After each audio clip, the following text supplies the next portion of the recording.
Hola jóvenes, esto es el material del Laboratorio La Flor. Ha sido preparado por el profesor Rolando Calderón y la profesora Cide Arias. Esperamos que sea de provecho. Saludos. Las angiospermas, conocidas como antófitas o angiospermófitas, y actualmente con un nombre más moderno, llamadas magnoliófitas, aparecieron en la Tierra a finales de la era mesozoica. Eh, Cerca de 207.000 especies son las que se han reportado.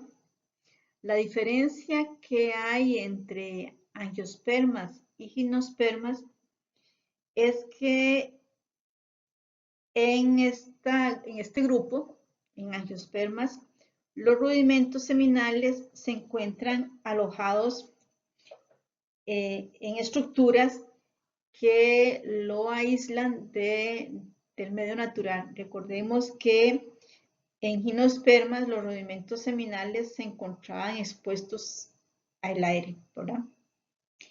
Eh,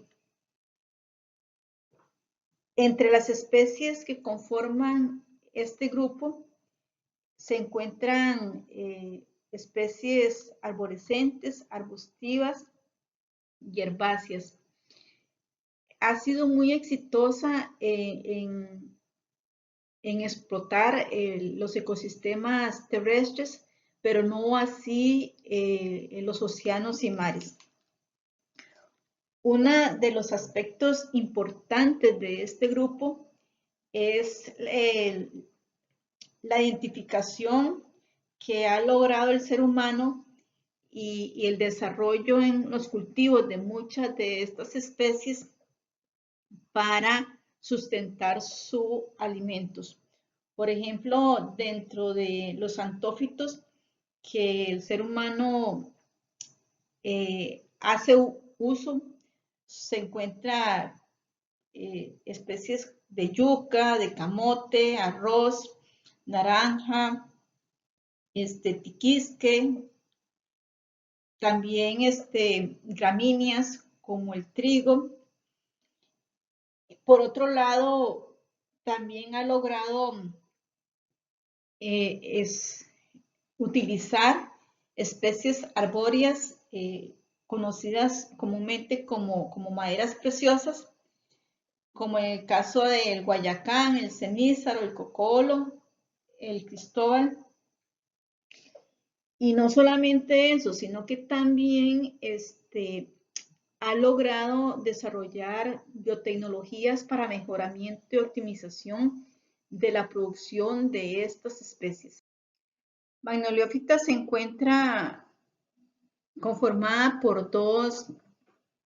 eh, por dos clases, ¿verdad? La clase Liliopsida, que conocida como monocotiledonia.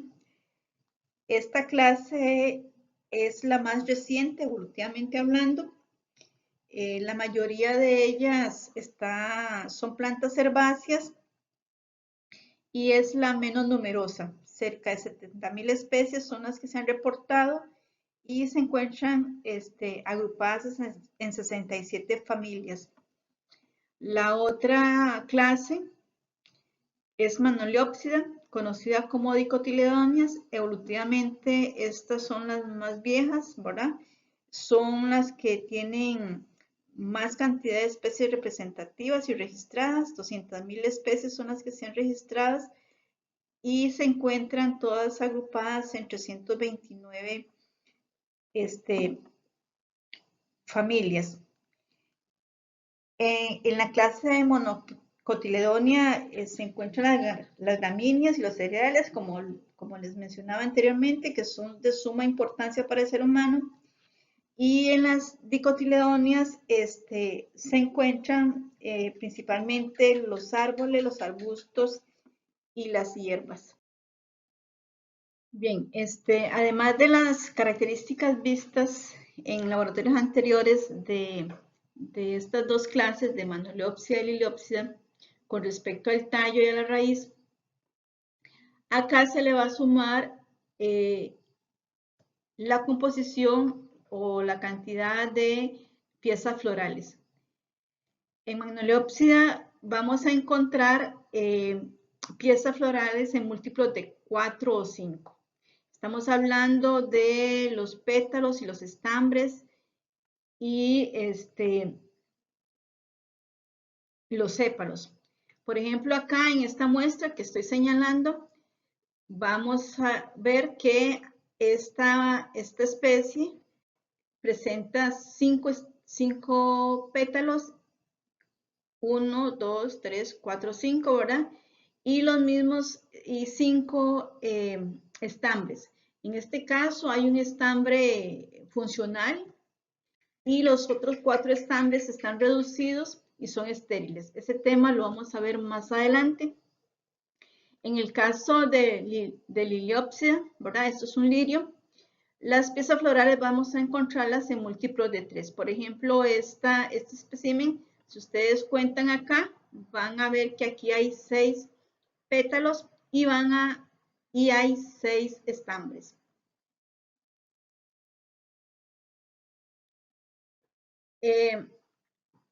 Los objetivos del laboratorio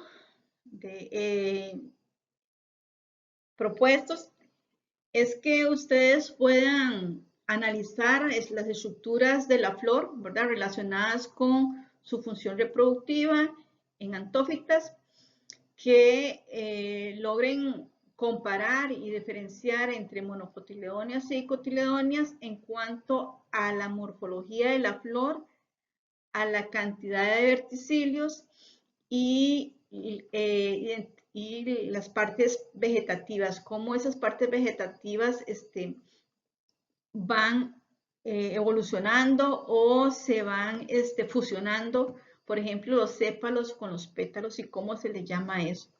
Conocer la estructura del rudimento seminal y del ovario en antófita, comprender el mecanismo de la germinación del grano de polen y reconocer algunos tipos de flores e inflorescencias, así como la presencia de las partes estériles, de las partes sexuales y la posición del ovario.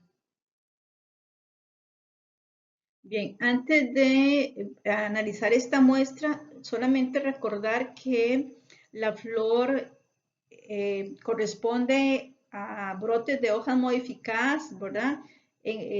Especializadas para la reproducción sexual de la planta, que su crecimiento es limitado y esta deja de crecer longitudinalmente una vez que la flor madura. Podemos encontrar flores simples o en agrupaciones llamadas inflorescencias, que estas características de los verticilios, de las estructuras que vamos a ver, son de interés taxonómico. Una flor típica se encuentra conformada por 4 verticilios. Antes de eso,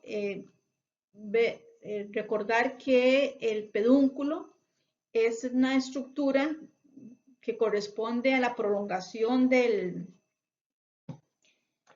tallo, el cual se ensancha en la parte anterior y es donde se van a ubicar los verticilios de la flor. Este ensanchamiento recibe el nombre de receptáculo. Entonces, reconociendo estos 4 verticilios o estas 4 piezas que conforman la flor, de afuera hacia adentro, se ubican los sépalos, que son estructuras de color verde o pueden tener el mismo color que los pétalos, ¿verdad? Que el conjunto de sépalos conforman el cáliz. La función de los sépalos es de proteger a la flor cuando está en botón. Por otro lado, los pétalos, que son hojas modificadas mucho más grandes, más vistosas, que producen aromas, como en el caso de la rosa y de las flores de los cítricos, ¿verdad? esta tiene la función de atraer los agentes polinizadores. El conjunto de pétalos conforma la corola. El cáliz más la corola es lo que va a conformar el perianto. Estas estructuras juegan un papel de forma indirecta en la reproducción sexual de la planta, dado que son estructuras estériles, ¿verdad? Vegetativas, que la función en conjunto lo que hace es proteger las estructuras reproductivas. Bien, los verticillos que participan ya propiamente en la reproducción sexual son los estambres, ¿verdad?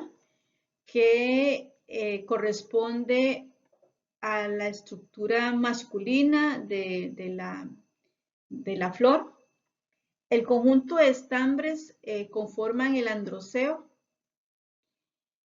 y el carpelo, que corresponde a la estructura femenina de la flor.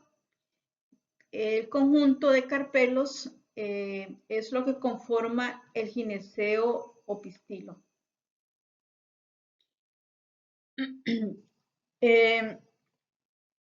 Los estambres pueden tener modificaciones. Por ejemplo, cuando los estambres son iguales, ¿verdad? Como en este caso, se denomina androceo homodínamo.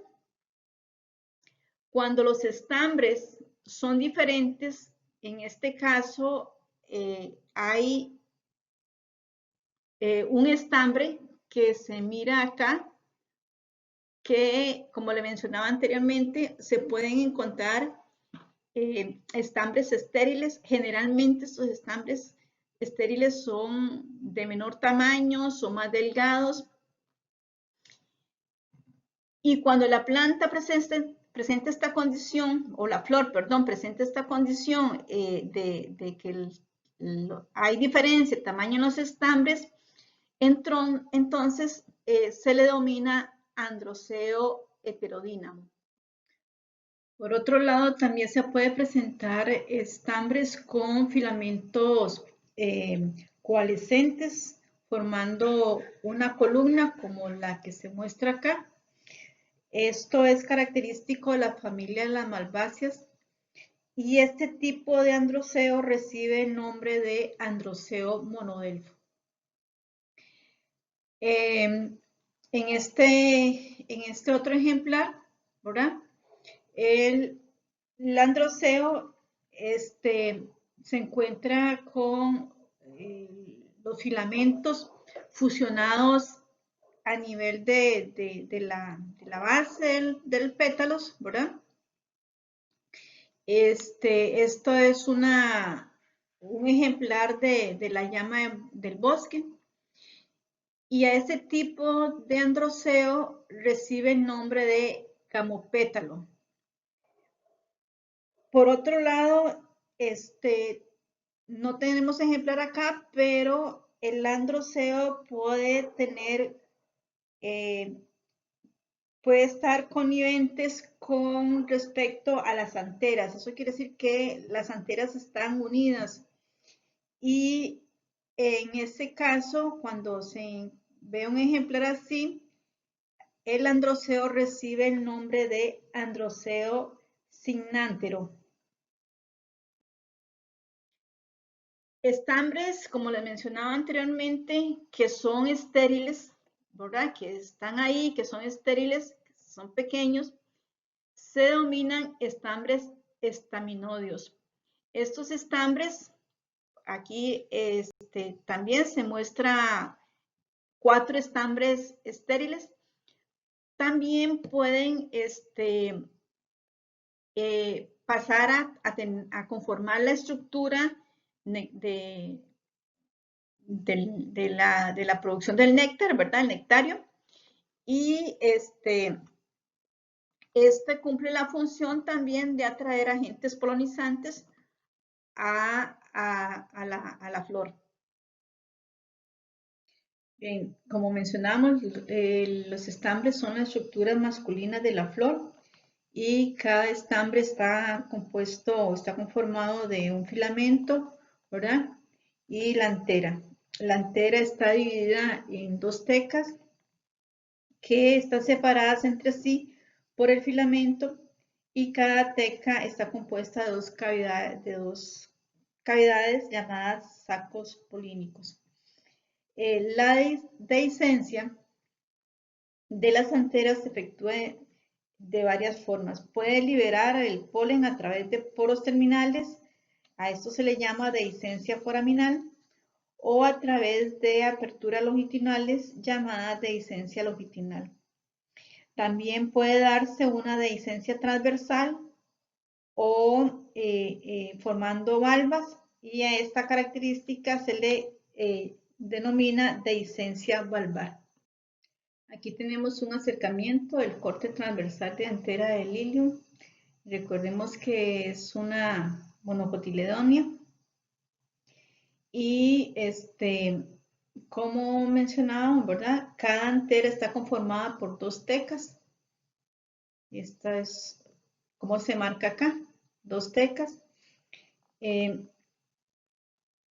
Y cada teca está conformada por dos sacos polínicos o microsporangios.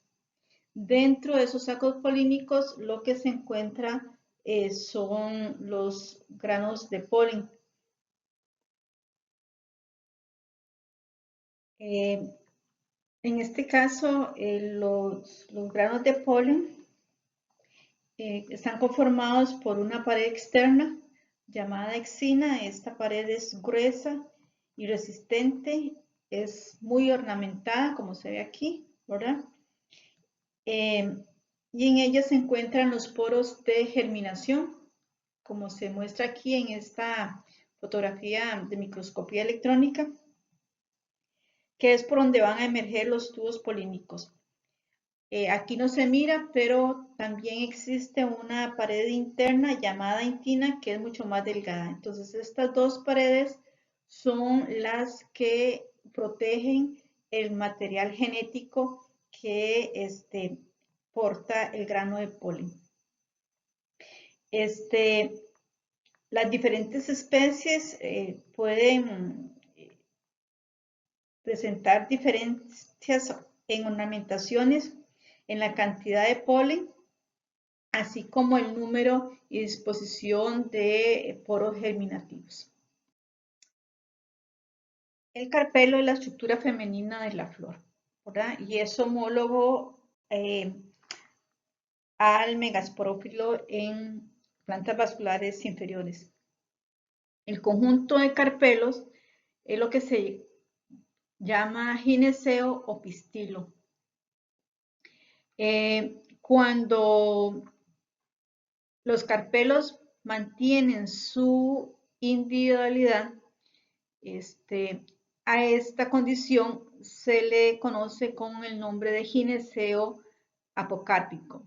En el caso de que el gineceo muestre los carpelos fusionados entre sí, se le da el nombre de gineceo sincárpico, y esto es característico de la mayoría de los xantófitos. Por otro lado, los rudimentos seminales se encuentran alojados en la porción inferior ensanchada que llamamos o que se conoce como ovario, que esta zona que la que estoy marcando acá, y esta que se presenta en el corte transversal de esta flor. La parte superior, que es alargada y delgada, es lo que recibe el nombre de pistilo, que termina en la estructura llamada estigma, la zona donde entra en contacto el grano de polen.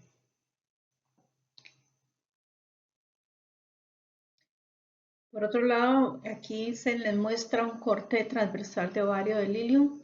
Este presenta un gineceo de 3 carpelos, ¿verdad? Un gineceo tricarpelar. Aquí se observa la sutura del carpelo, ¿verdad? Aquí se muestra el carpelo y los rudimentos seminales.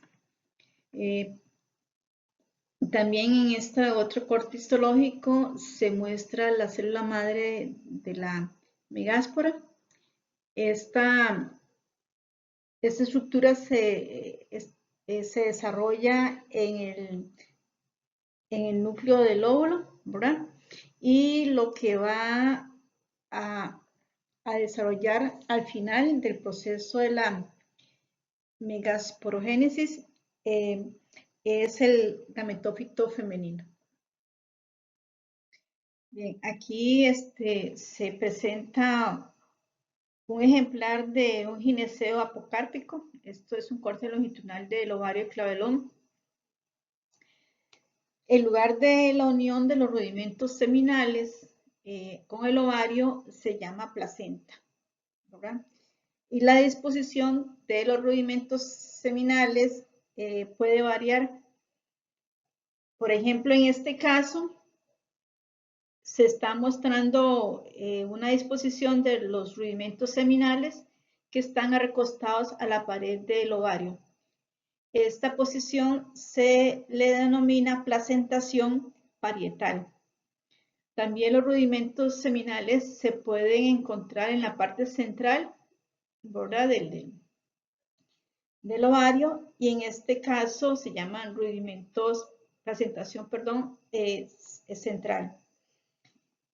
La evolución ha implicado la fusión de varios carpelos entre sí y por tanto la desaparición de los septos que dividen la cavidad ovárica en porciones menores, y estos septos reciben el nombre de lóculo. Lóculo es este espacio que se señala acá, que existe entre cada rudimento seminal, ¿verdad? Este proceso es acompañado también por la disminución del número de rudimentos seminales. Entonces, en flores más avanzadas, un ovario produce solamente un rudimento seminal, y este rudimento seminal generalmente se encuentra en la base del mismo, o sea, en esta zona. Cuando eso sucede, la placentación se le llama placentación basal, y esto lo presenta el aguacate y el mango. Por otro lado, las flores también se pueden clasificar en función de la posición del ovario y con respecto a los verticillos florales. En este caso, lo que se está mostrando es una flor hipógena. Eso quiere decir que las estructuras o los verticillos florales se encuentran en una posición adherida al receptáculo por debajo del nivel del ovario, ¿verdad? Entonces aquí esto es una flor de clavelón, y lo que pueden ver ustedes es los sépalos, los pétalos y los estambres se desarrollan por debajo del ovario. Esto es una ampliación de un corte transversal de una flor de llama del bosque, y acordémonos que en este caso los estambres están fusionados a los pétalos, ¿verdad? Y como pueden ver aquí, la corola o el pétalo se inserta por debajo del ovario. Esto es una flor de cítrico. Igual vean que aquí están los verticillos, los pétalos, ¿verdad? Los estambres. Y esta estructura que ven acá verde es el ovario. Entonces, las tres son flor hipógena con gineceo súpero. Aquí se presenta un espécimen de la familia Musaceae y Thunbergia, que es una acantasia. Estas dos representantes son flores hipógenas. ¿Esto qué quiere decir? Que los verticidios florales en ambas especies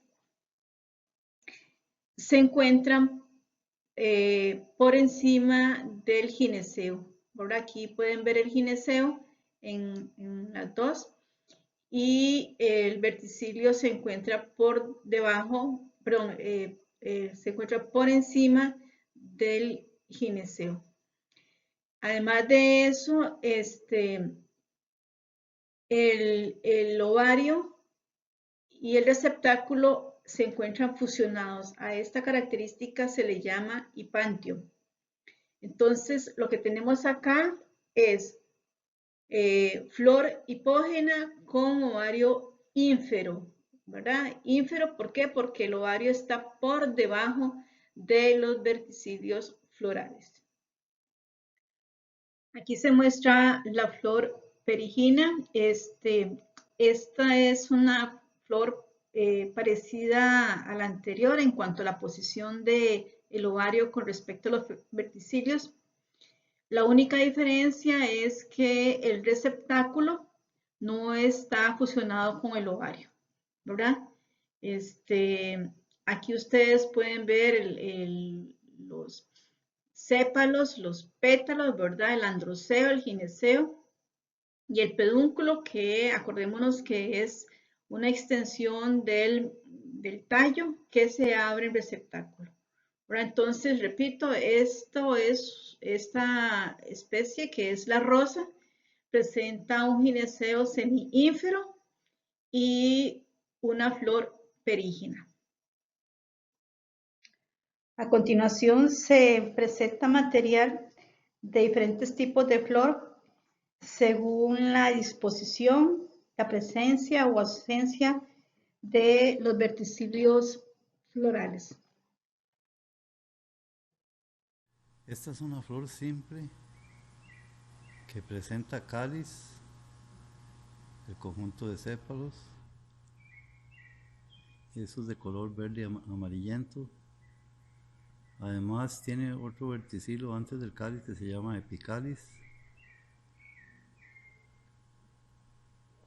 Luego presenta pétalos de color rojo que conforman la corola. Los estambres con esas anteras de color amarillo que forman un eje, por eso se llaman estambres monadelfos. Y también tiene gineceo. Por eso se dice que esta es una flor completa, porque presenta cáliz, corola, androceo y gineceo. Además, tiene el ovario súpero y la flor es hipógena, quiere decir que las partes florales están insertas por debajo del ovario.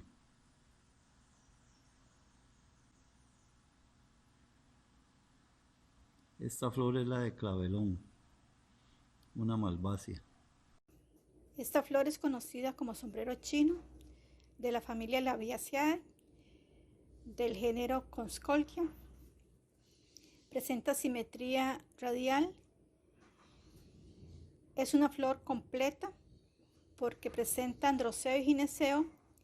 Sin embargo, es imperfecta porque no presenta sépalos, como se observa en la flor que está a mano derecha.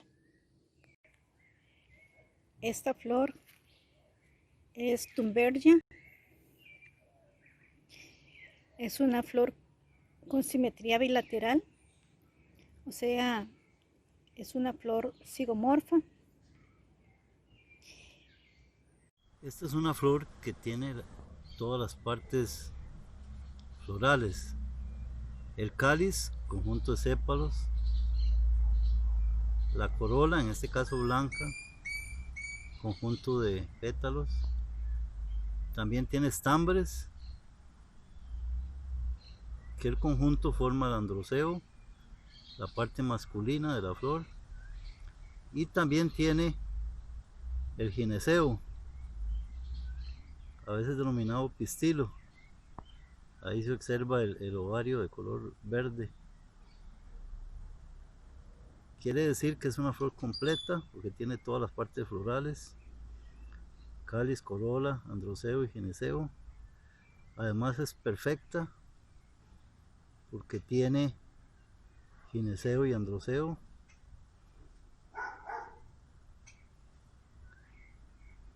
Y a la vez es una flor de ovario súpero porque las partes florales salen por debajo del ovario, que sería una flor hipógina. Esta flor de clavelón tiene simetría radial, o sea que es actinomórfica. Presenta varios planos de corte. Bien, las plantas más evolucionadas presentan agrupaciones florales llamadas inflorescencia. En cada flor individual de una inflorescencia hay una hoja modificada llamada bráctea. No todas las flores de una inflorescencia se abren al mismo tiempo. De acuerdo a la maduración de las flores, estas se clasifican en inflorescencias determinadas e indeterminadas. La inflorescencia indeterminada se da porque las flores más jóvenes se encuentran al final del eje principal, permitiendo que la yema terminal continúe creciendo y produciendo más flores. En el caso de la inflorescencia determinada, las flores más viejas se encuentran al final del eje principal y esto hace que la yema se detenga su crecimiento. Más adelante vamos a ver casos de esos dos tipos de inflorescencia. Ok, vamos a explicar un poquito los tipos de inflorescencia indeterminadas o racemosa. Por ejemplo, aquí vemos la inflorescencia tipo racimo. Esto consta de un eje principal en donde en ese eje se encuentran las brácteas y en las axilas de cada bráctea se encuentra o se desarrolla la flor. Estas flores son pediceladas. Para el caso de la espiga, es muy parecida al racimo, ¿verdad? Un eje principal, solamente que aquí las flores son asentadas, no presentan pedicelo o pedúnculo. Panícula es igual, es una floración de varios racimos en un eje principal. El caso de amento, amento es una espiga de flores cuyo eje principal es blando y pendulado. Para el capítulo es un tipo cabezuela, ¿verdad? Es ensanchado formando un receptáculo y en el receptáculo es donde nacen las flores. Las brácteas que se encuentran en la zona del receptáculo, que conforman el receptáculo, recibe el nombre de involucro. Esto es característico en los girasoles. Umbela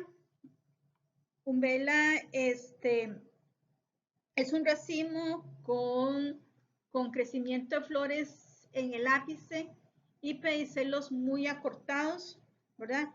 Todas las flores terminan en el mismo tamaño, ¿verdad? En el mismo nivel, todas son del mismo tamaño. El caso de umbela compuesta son racimos de umbelas, ¿verdad? La inflorescencia de corimbo corresponde a un eje principal en donde todas son pediceladas, pero las flores que se encuentran en el ápice, los pedicelos son más pequeños. Sin embargo, todas las flores terminan en el mismo tamaño, ¿verdad? En el caso de espadice, consta de una espiga muy gruesa, ¿verdad? Un raquis muy grueso, protegido por una bráctea modificada llamada espata. Entonces, ahora van a ver algunas representaciones de este tipo de inflorescencia.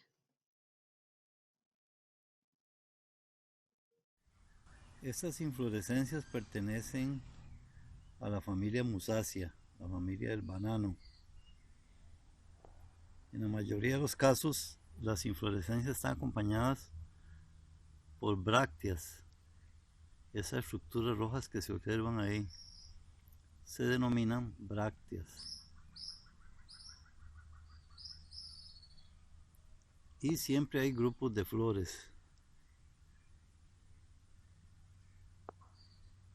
que tienen tépalos en verticilos de 3, acompañadas de 5 estambres y un estaminodio. Un estaminodio es un estambre que no es fértil y son de ovario ínfero. Este tipo de inflorescencia es un amento, es del tipo de racimo indeterminado. Generalmente son colgantes, pendulosas. Es muy característico de la familia de Forbiaceae. Este tipo de inflorescencia son los llamados capítulos, característico de una familia que llaman asteráceas o compuestas. Los capítulos en muchos casos están acompañados de brácteas muy llamativas. Y en la parte central del capítulo pueden haber flores unisexuales o bisexuales o solo de un tipo, característico del girasol. Este tipo de inflorescencia es racemosa, es la llamada espiguilla, característico de las gramíneas, los zacates, las poáceas. Aquí tenemos un racimo de espiguillas o lo que es una panícula. Este tipo de inflorescencia son las llamadas umbelas. En este caso todas las flores salen de un punto.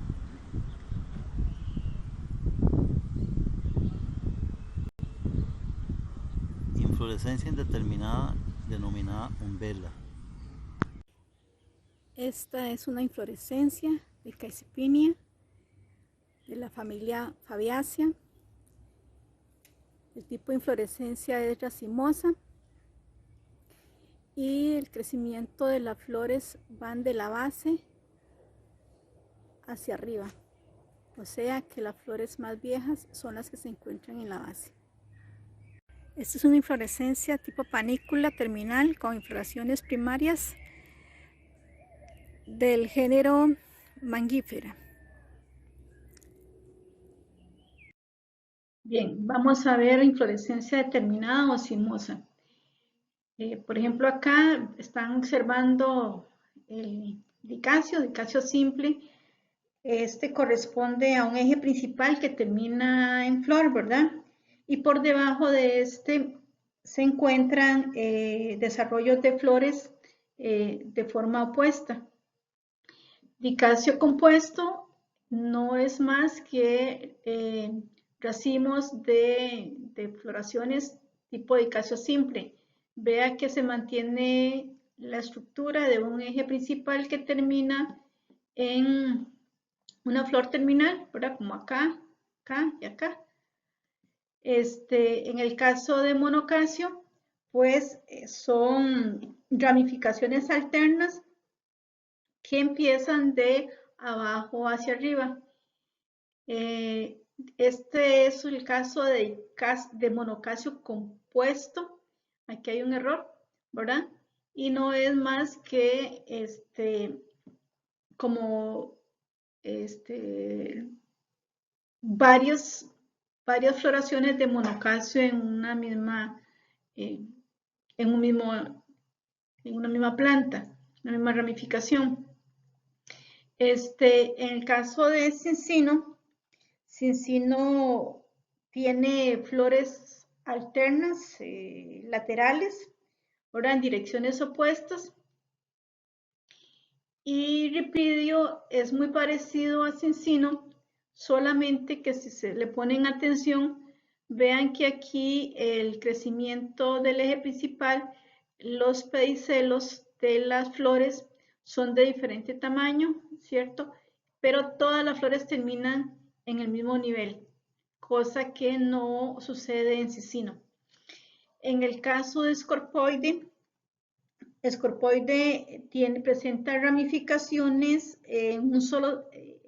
cargadas en un solo sentido, ¿verdad? Inclinadas en un solo sentido.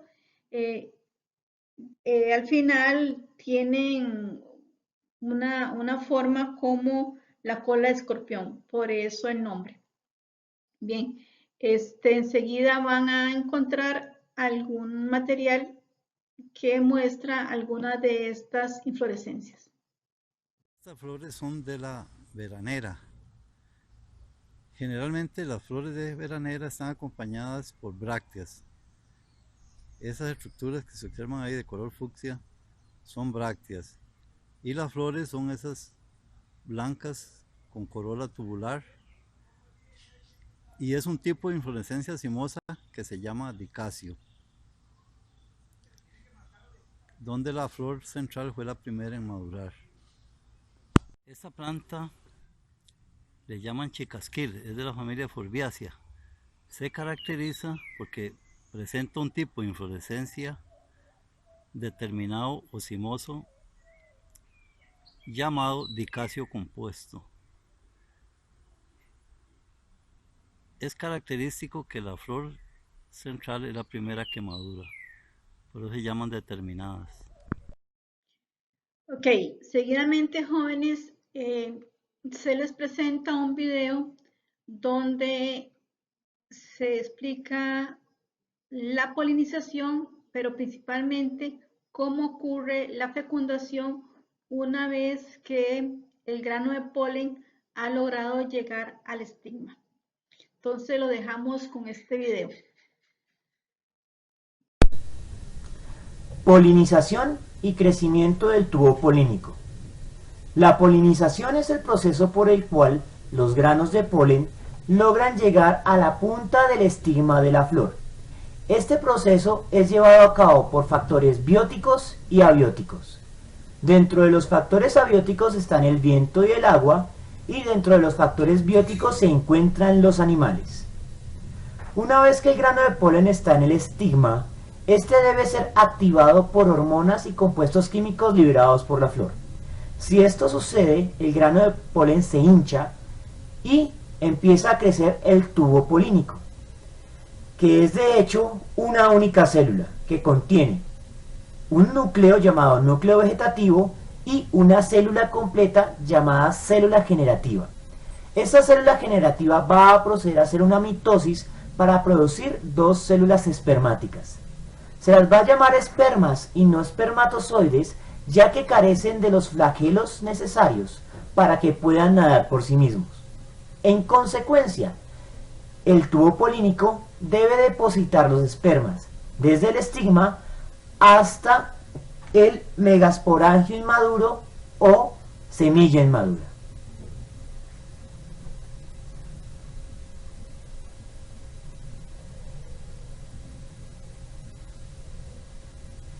El tubo polínico solo puede crecer en la punta. Esto se debe a que los organelos necesarios para su crecimiento se encuentran concentrados en esta zona. Principalmente el aparato de Golgi, que es quien va a suministrar los componentes necesarios para su crecimiento. Detrás del aparato de Golgi se encuentra la corriente citoplasmática, al interior de la cual se van a ubicar el núcleo vegetativo que alimenta el aparato de Golgi y las dos células espermáticas. Detrás de la corriente citoplasmática se encuentran dos estructuras que van a funcionar como tapones y mantendrán concentradas en la punta todos los materiales necesarios para el crecimiento del tubo polínico. El tubo polínico es guiado por hormonas segregadas por las semillas inmaduras. Estas hormonas van a indicarle la dirección y la semilla inmadura que produce más hormonas. Esto señala el camino del tubo polínico.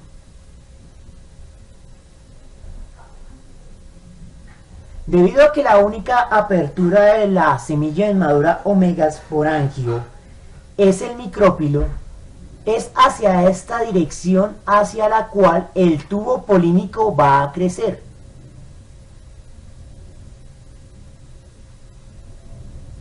Una vez allí, otros procesos